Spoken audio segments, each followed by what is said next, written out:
And so I think the future of general practice in general, as well as your general practice as an owner, depends on your leadership, your courage, your network, the knowledge you acquire, and the way you improve to be able to then negotiate and create environments that win-win-win.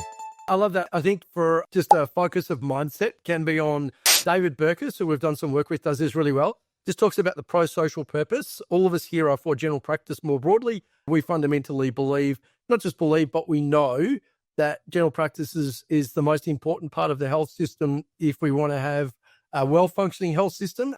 All of us, GPs and practice owners, must be here for general practice more broadly, because we want to see our kids and future generations enjoy the benefits that a vibrant general practice is a part of. And if we ignore that and we are a part of our own downfall, then that's a big problem for not just us in the near term, but future generations.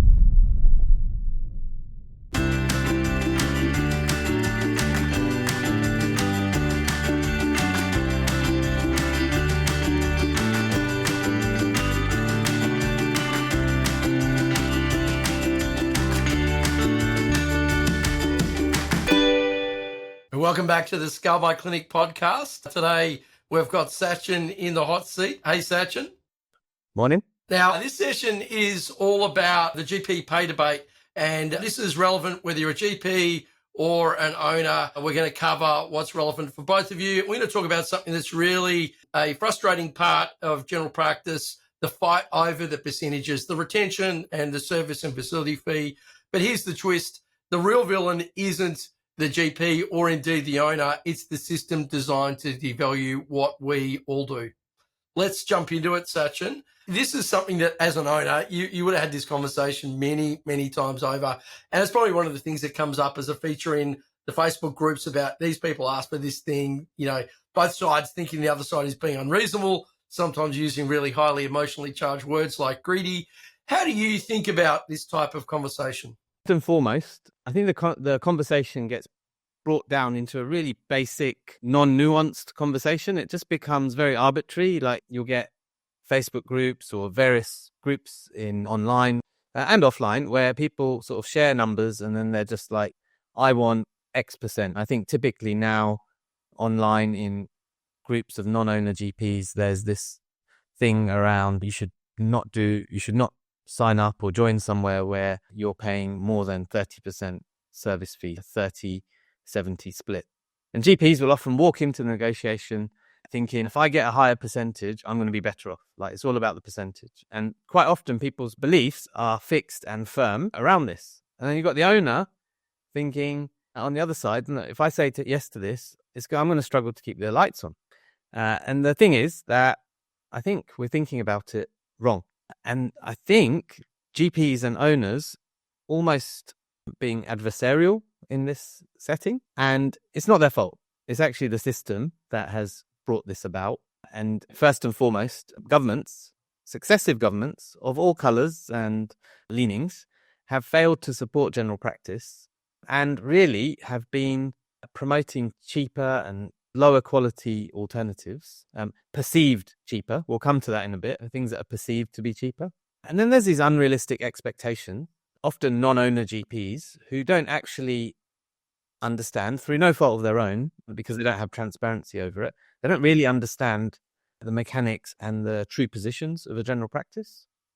And so I think where I'll start here is for non-owner GPs, and we'll have all people listening here who are owners and non-owners.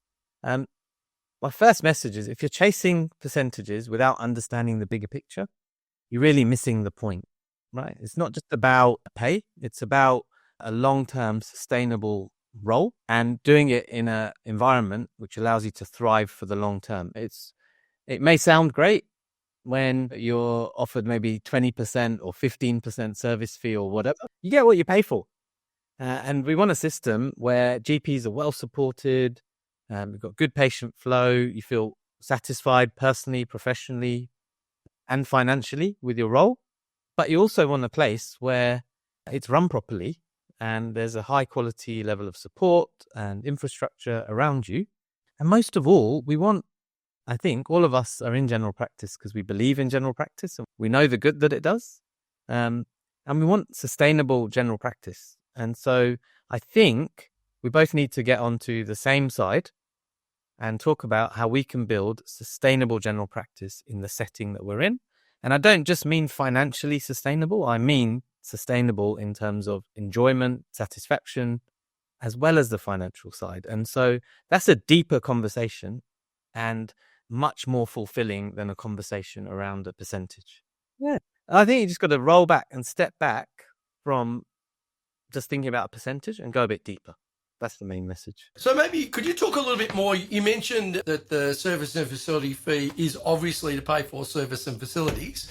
And so what would be the consequence of cutting that back? So from the perspective of, so I'm a GP, a non-owner, and I think, you know what, I just want to drop that service and facility fee because I see that's the way of me earning more income, even though it's at the expense of somebody else. What's the consequence for me as a GP when that happens? What might I be aware of? What might I feel? Yeah, absolutely. So it's probably a few different layers. So first of all, we've got to think about the support and services you receive. You get what you pay for in most cases. And so if there's a reduction in service fee, or for GP, for non-owner, you might be thinking an increase in my percentage, then the reality is the practice will need to make some amendments to their cost base. And that cost base, the highest costing items on a practice owner's profit and loss statement in their expenses is going to be rent and then staff expenses. I think one of the first things you can expect is that the staffing side, the support side, will need to be trimmed in order to be able to continue to operate as a practice. Separate to that, then you start talking about support staff like admin, but also potentially nursing. Then if there's other allied health staff there that are employed by the practice or assistants, then some of that you can expect to reduce. And then some of the supplies within the practices, the costs, if you haven't seen them, of the various supplies, medical supplies in the practice. And I invite actually owners and non-owners here to play a bit of a game. Some of the people we work with closely in Project X often do this. They'll pull out various items in the treatment room and have a little quiz about what do each of these things cost. It's pretty surprising how much stuff costs. And so the reality is when you've got less resources as a practice, once service fees are reduced, then the reality is that means that there's less to pay for. And so things need to be trimmed. And ultimately, that might be the initial, but then you've got things like longer waits on the phone, longer waits when we're recalling people or trying to contact people because there's just less staff capacity to do the work. And so ultimately that can then lead back to patient dissatisfaction and patient retention dropping off because it's just harder to work with not just you as a GP, but your practice as well. And so I think the way you got to think about it is we talk about the pie. In this case, the pie is how much work's available. I like the alternative analogy of a grape versus a grapefruit, different fruits, but you can have a larger percentage of a grape versus a smaller percentage of a larger fruit. And there's much more fruit to go round. And so I think what we've got to think about is how do we grow that bigger fruit that we can all benefit from? And most of all, we're all here to serve patients. And if we can do that right, in the right way, then we can create situations where it's win-win, win for patients, win for the GPs, and winning for the owners. And that helps strengthen our system. So they're probably the big things. The other thing, ultimately, as a clinician, the thing I've seen, probably the one that's really disappointing, is when non-owner GPs, they've chased the best deal. They ended up in a place where they've had to sort of do some of their own support more because the practice isn't as well run. And then those GPs can burn out. And coming back from burnout is painful and really unpleasant. And so sometimes we can sacrifice that long-term rewarding career because we're chasing that short-term goal. And so I think that's the big thing.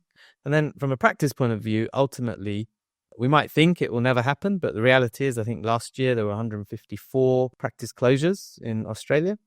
Ultimately, squeezing a practice on service fee could end up that the practice is no longer able to operate, and then you have to find a new place to call home in terms of work.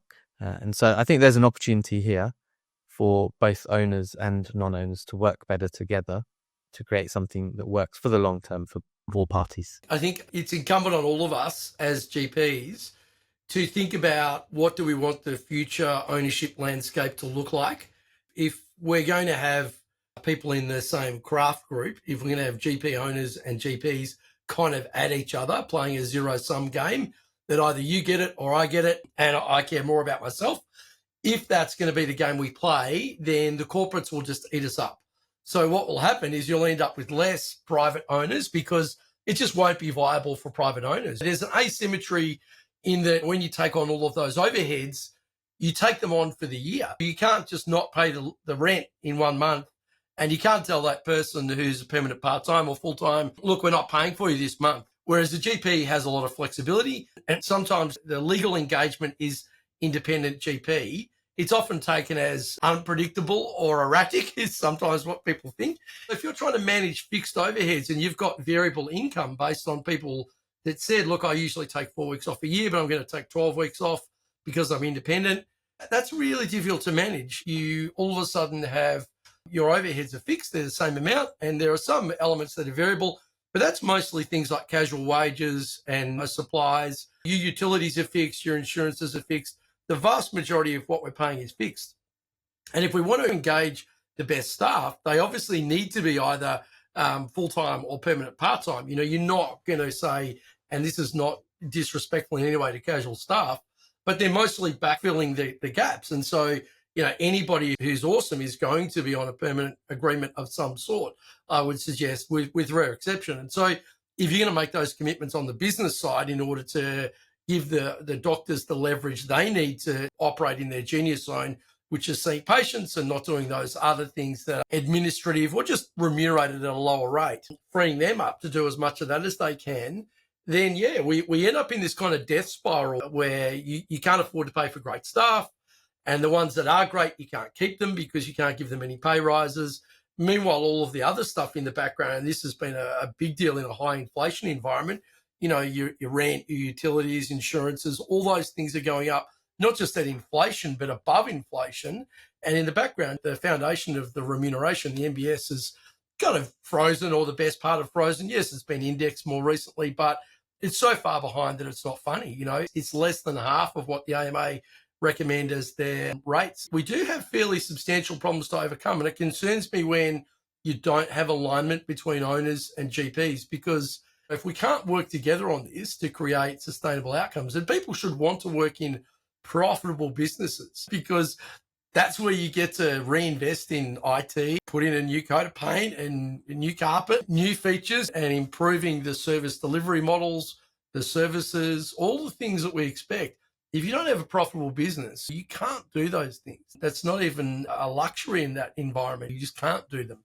And so you do end up in a slow death spiral when you see businesses that have cut agreements that aren't sustainable, because it relies on the goodwill of the owner, who basically is the only one working on 50%, right? So they're the one in there subsidizing the whole business because they don't want to have what they consider a confronting conversation.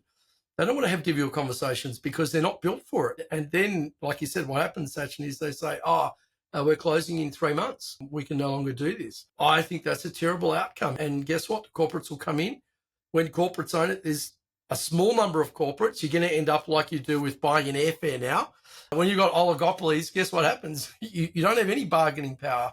It's like New South Wales at the moment with the psychiatrists, right? They're trying to drive all of everybody's income down because that's in their interest. And the psychiatrists have had to take drastic action, which literally means setting up private practice straight away or moving interstate.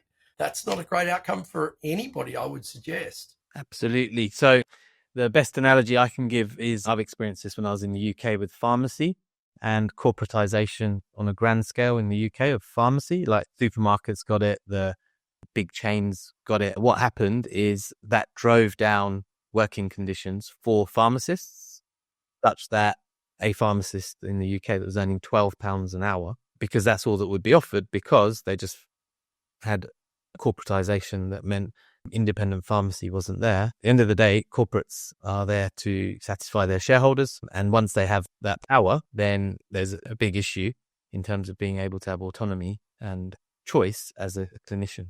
Now, the second part I'd say to this, Todd, is if you're a GP and you're working with a practice, I think there are different types of practice, right? We're talking about practices where the practice is obviously on an improvement journey and is continually looking to innovate, upgrade, and improve the services to both patients and GPs. That requires resources, right? And so our assumption is, because we're owners and we work a lot with owners, is that owners are misunderstood quite often, in that owners generally, the ones I know and work with, and I'm sure similar for you, are of the mind that I want to improve what we do and how we do it, and I want to continually do that. And so that requires investment. However, if you're in a practice where there's never any of that and there's never engagement with you, then I can understand why a GP who's a non-owner might feel frustrated and want to adjust service fees. The thing there is, though, the first step comes with the meeting of the minds, the engagement together, and then looking at ways to make meaningful improvements in the practice. And that does require all parties to come together to work together on that. I think this recent stuff around payroll tax and independent has almost promoted an attitude of separation. But I like to take the analogy of the best sort of sports and music stars. They're often about collaboration, working together to make improvements. And I think we can take lessons from from that mind of collaboration versus competition. When we work together, we're stronger as a profession, stronger for patients ultimately. And I think that's better. So a question for you, Todd. So we talked a bit about why behind this, but I might flip it a bit. How should a practice approach this then? I think that probably people make a couple of big mistakes here. The first thing is people often think this is kind of a once and done conversation. The reality is the practice really operates as a marketplace. The purpose of the practice is to bring the patients and GPs together in an environment that enables both of them. And so if we just think about other environments that are like marketplaces and actual markets and maybe a shopping centre, there are lots of different parts in the shopping centre where you could be. But if you go to one of the big shopping centres, that might be a Westfield, it might be something like Chadstone. If you want to sell premium wares, then you want to be next to Louis Vuitton or Chanel, or you want to be in the place where those shoppers are, because that's the marketplace for that type of thing. But if I want to sell dumplings, I want to be in the food court. And all of these shopping centres have a primary, a secondary, and usually a tertiary location. And they're all different, right? There's the dinky little place that's out the back by itself. They didn't pay that much for, but they don't get much foot traffic either. And so I think clinics are much the same. You as a GP need to understand the type of medicine you want to do and who you want to serve. And then you need to go to a practice that already has those people. Who is it that's serving them and what type of work do I want to do? Understanding that deeply is really important. And there's a discovery phase with that. The answer at the start might be, I don't know. I don't know what I like. And so you want to go to a place that has a great breadth of people. But in time, you'll probably realize you have an affinity with a certain group of patients. And ideally, they also have an affinity with you. You like them, they like you. Much good if you like them and they're not interested in coming back. But you do need to be really good at retention as well. You do need to make sure that you're getting those people coming back. One of the parts of independence that people often overlook is it's your job to make sure that you build your own following, your own cohort around you. The clinic can only do so much in marketing and bringing them in, but your job is to make sure that you retain them. And then as the practice, you need to make sure that you're recruiting doctors that are really highly aligned with that audience and that you're working together with them for what's important. What matters to them? Is it time?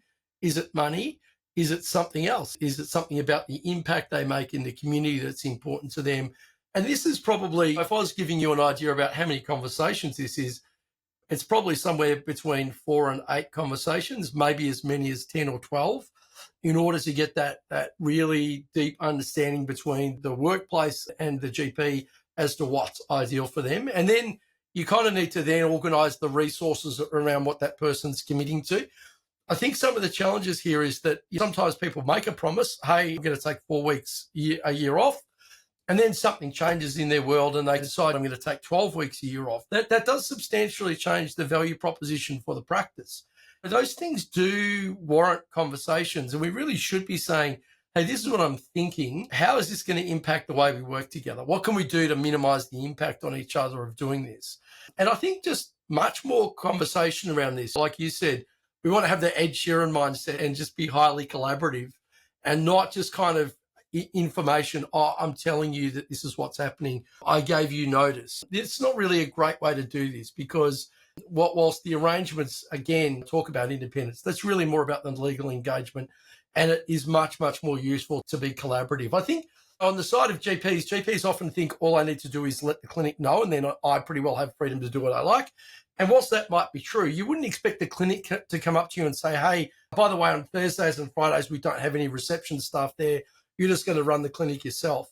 Because that would be ridiculous. That would be considered offensive. And so if it's offensive to do that one way, it's also offensive to do it the other way. We really need to be thinking more about how do we work together to solve these problems of supplying the services to the community and making sure that the patients understand their commitment on behalf of the practice when they come in, their expectations to pay, that you're delivering the service that you promise. I think when we get that towards a really truly collaborative arrangements, we're going to get much better outcomes. And that's kind of how I see this working in a way that is better.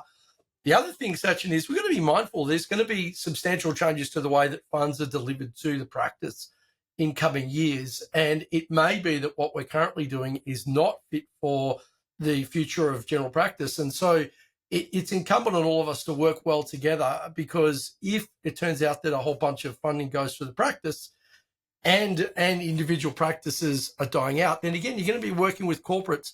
And as you rightly point out, you look at pharmacy, highly corporatized in Australia as well as the UK. Pharmacists do 4 years of university, so it's not an insignificant amount of training. Most of them are on $40 an hour. I don't think you get many GPs that would get out of bed for $40 an hour. And so, again, you want to look at this, but owning a practice, owning a pharmacy is highly profitable. So there's no trickle-down economics. This is the same thing that we've seen in the last 30 years globally, right? Trust us, if we give all the money at the top, it'll trickle down to everybody below. That's not how it works. And so if we don't do as much as we can to keep small owners, private owners in play, you will 100% see general practitioners screwed in their remuneration. The next decade will be them earning less, and not just earning less, but taking on more responsibility, and having their hours and their environment controlled more by others will be the most definite outcome that I could predict. Absolutely. I think there's something insidious here, because as owners and non-owners are there debating percentages, governments have been quietly almost dismantling general practice, and they want division because then they can devalue. And so if we look at some of the failing health systems in other places, there's quite a lot we're trying to copy. Corporatization, which is predominantly US, and then pharmacy or other non-doctor-led practices, which undermines continuity of care by commoditizing pieces of work. And the reality is, if we don't stay strong together and collaborate and work well together, we're letting this happen. And we lose that gold standard in primary care that we know here really is excellent. Not just excellent in terms of outcomes, but also in value for money as a primary care system in general. And so I think we need to have an eye on that, because sometimes it can be easy to think, oh, that won't affect me. It will affect people down the track. But as you've just said really beautifully, it will affect you, because the change to a corporatization, it can happen really quickly. It can affect all of us. And most of all, patients are the ones that will suffer if that happens. I think it's really important that we're aware that there is this unseen agenda going on. And when we fight or argue over percentages, we're doing the government's work for them, because it gives them the opportunity to say, oh, we need to step in and provide these other, not just non-doctor services, but not as effective and not as safe services, but they have an excuse to do it. And so I think that's really important to delineate. I suppose the next question becomes, how do you, as an owner or as a GP, how do you tackle this conversation? How do you do it? And I think one of the things I've really enjoyed, Todd, was reverse engineering it almost in a collaborative way, using, you built that GP Dream Role Creator. Can you just give a very brief overview of that? Because I think that's a really useful way to think about it differently, whether you're an owner or a non-owner GP. Maybe just walk us through that.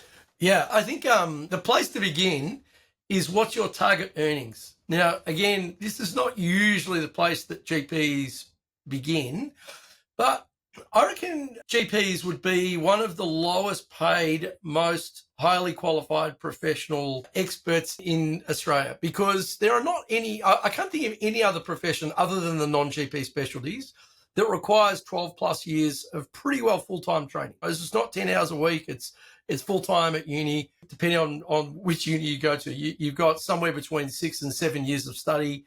You got your internship. You've got at least 3 years of GP training. You're somewhere between 10 and 12 years of training when you come out. And so I think people are often not bold enough at saying, what do I think is reasonable compensation for that? What will I get out of bed for? This is what you would do if you were salaried. If you and I had salaried, if we were on salaried roles, we would go and look for, where do I get paid the best for the skills I have? That would be normal. GPs just don't do that. So I think the place to begin is, how much do I want to earn? And remembering that as an independent GP, you've got the responsibility to cover your sick leave, your super. You don't have any of those things paid for because you're basically working as an independent business in the general practice. That's the first number. What is it that I want? And then the next thing to think about is, how many weeks a year would I like to have off?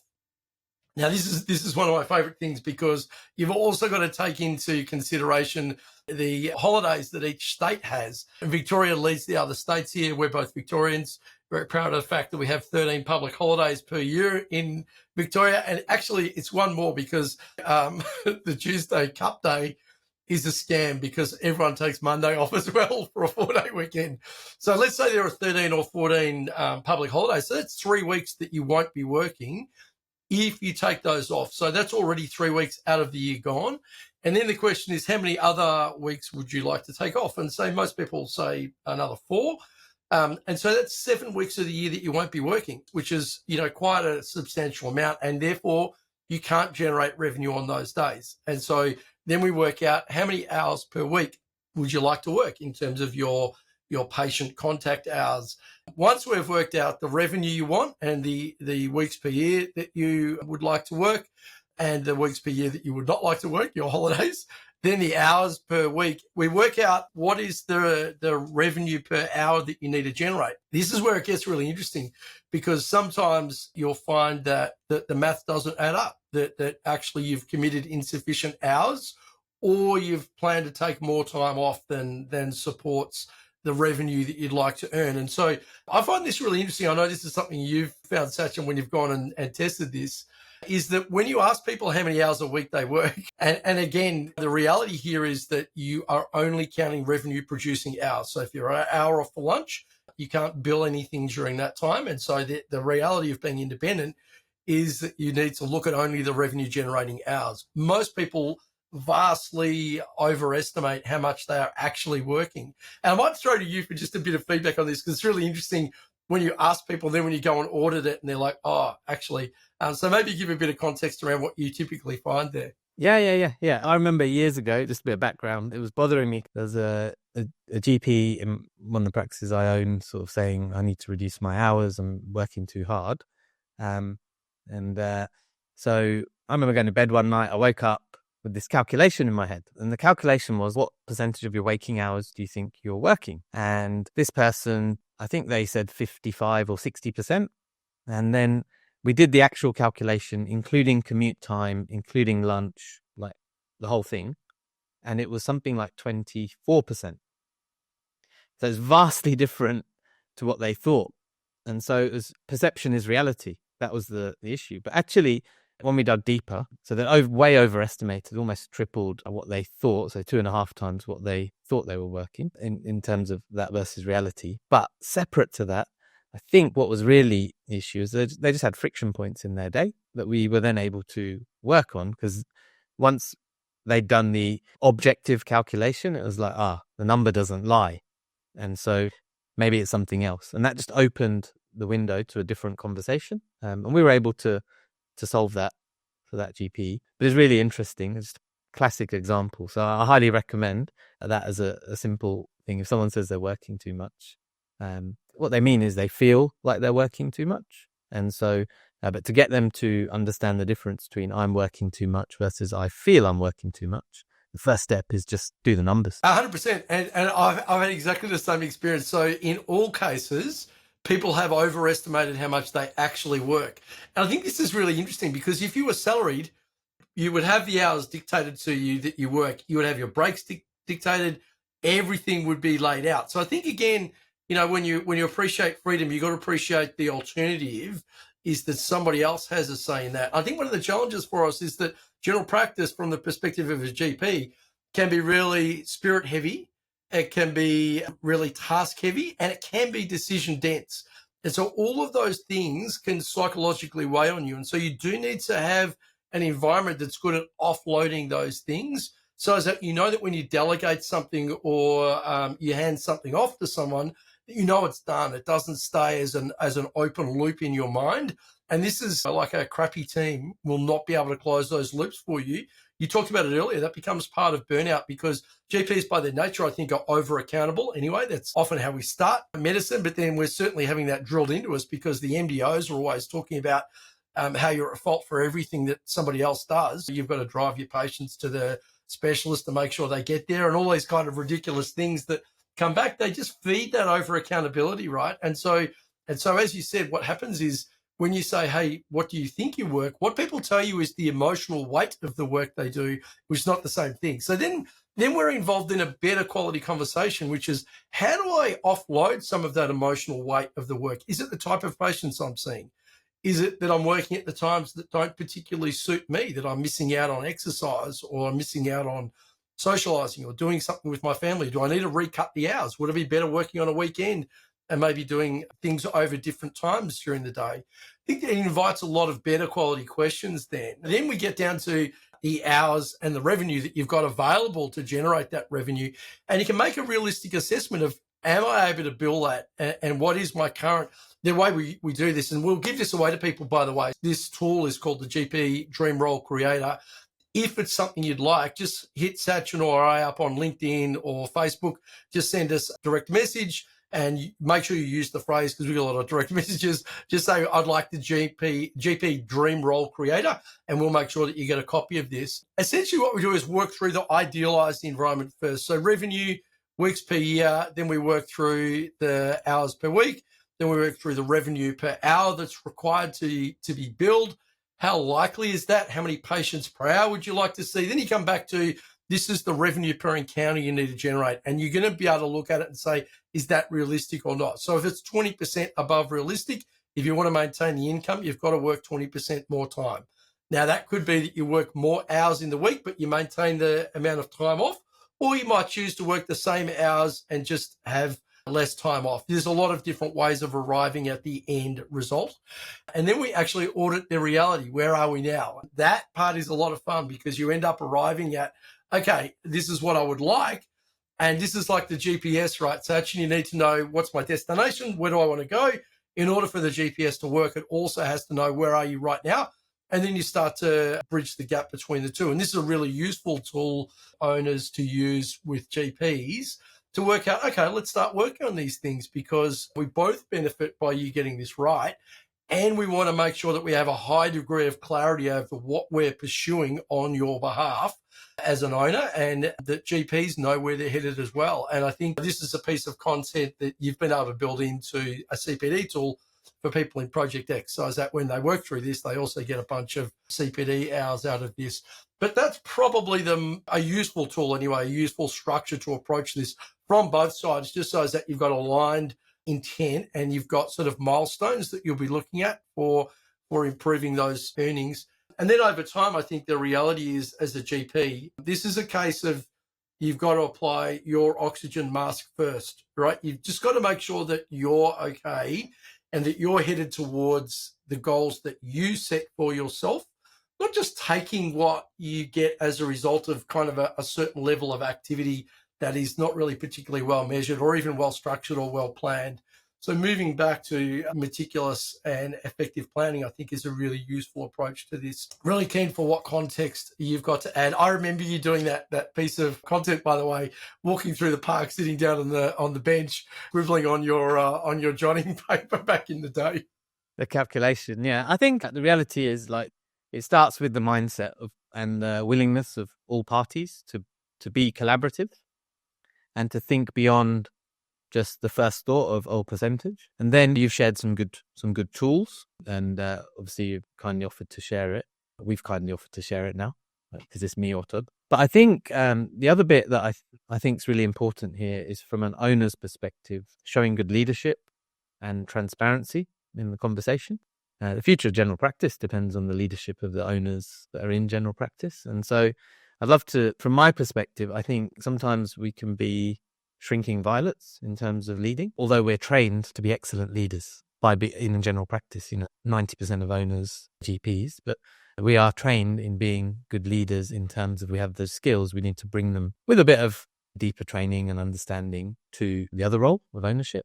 And it's not just a once and done conversation. I think that's the important thing. Yes, we had the first conversation, but then there's an ongoing series of conversations that then help realize the objective of the non-owner GP, whilst doing that within the needs of the practice and the patients that are there. So that's probably the other part I think we haven't talked about. Probably don't need to say much more about it right now, but leadership is an essential skill to bring out to the fore in these settings for owners and for non-owners. Non-owners are leaders as well within a practice, and one of the key skills of successful leaders is that ability to collaborate and just step back and think beyond what we first held to be true, to examine what other options can help us arrive at the outcome that we want. One of the challenges I think for owners with this, Sachin, when you hear people talk about it, is they personalize it. Your identity as an owner can become enmeshed with the business itself.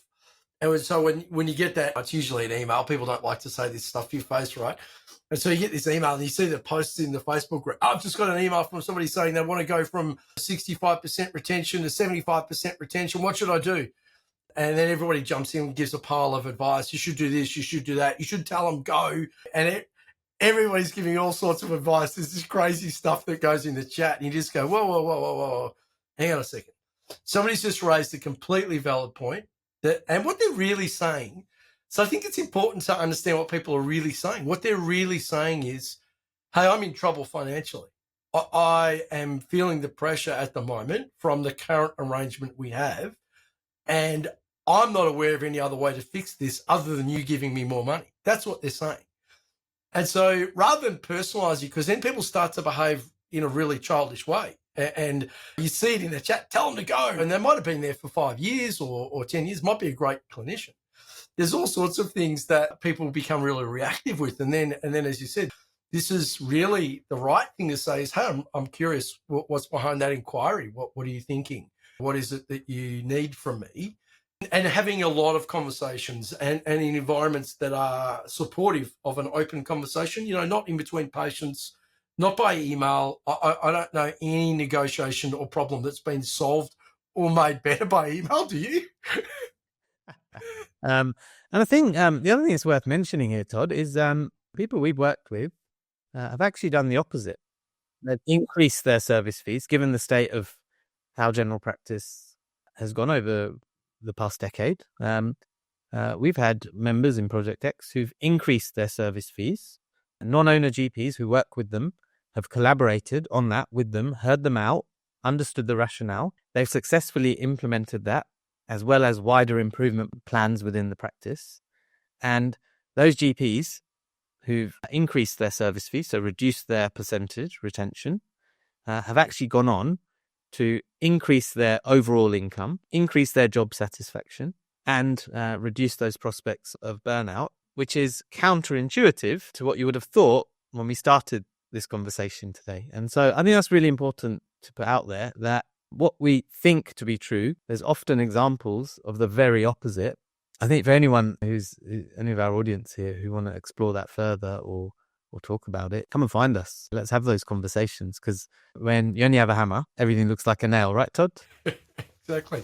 I think just going back to the sort of stuff you see in those Facebook groups, one of the things that I find most curious, and this is often from people that are leaders in the space, know things, and I consider should know better, say, oh, this is the going rate for ... This is the going rate for WA. This is the going rate for...